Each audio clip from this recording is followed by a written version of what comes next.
সহযোদ্ধা ভাইয়েরা, আমার সামনে উপস্থিত আছেন সাংবাদিক ভাইয়েরা, সকলের দৃষ্টি আকর্ষণ করে বলছি, এই ছাত্রলীগকে নিষিদ্ধ করার পরেও বাংলাদেশের বিভিন্ন জায়গায় এই ছাত্রলীগ বিভিন্ন ধরনের পায়তারা করতেছে। তারই ধারাবাহিকতায় মোংলায় কাল রাত্রেও 3:50 সময় মোংলার বিভিন্ন অলিগলিতে তারা পালিয়ে জয় বাংলা স্লোগান লিখেছে। এর জন্য আমরা তীব্র নিন্দা ও প্রতিবাদ জানাই।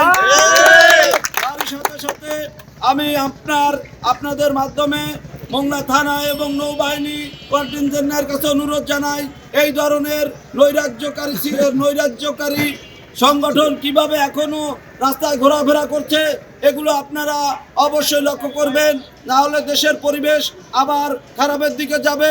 মাঠের অলরাউন্ডার আমি, আর ঘরের all rounder Tylox. Tylox toilet cleaner, clean মানেই টাইলক্স।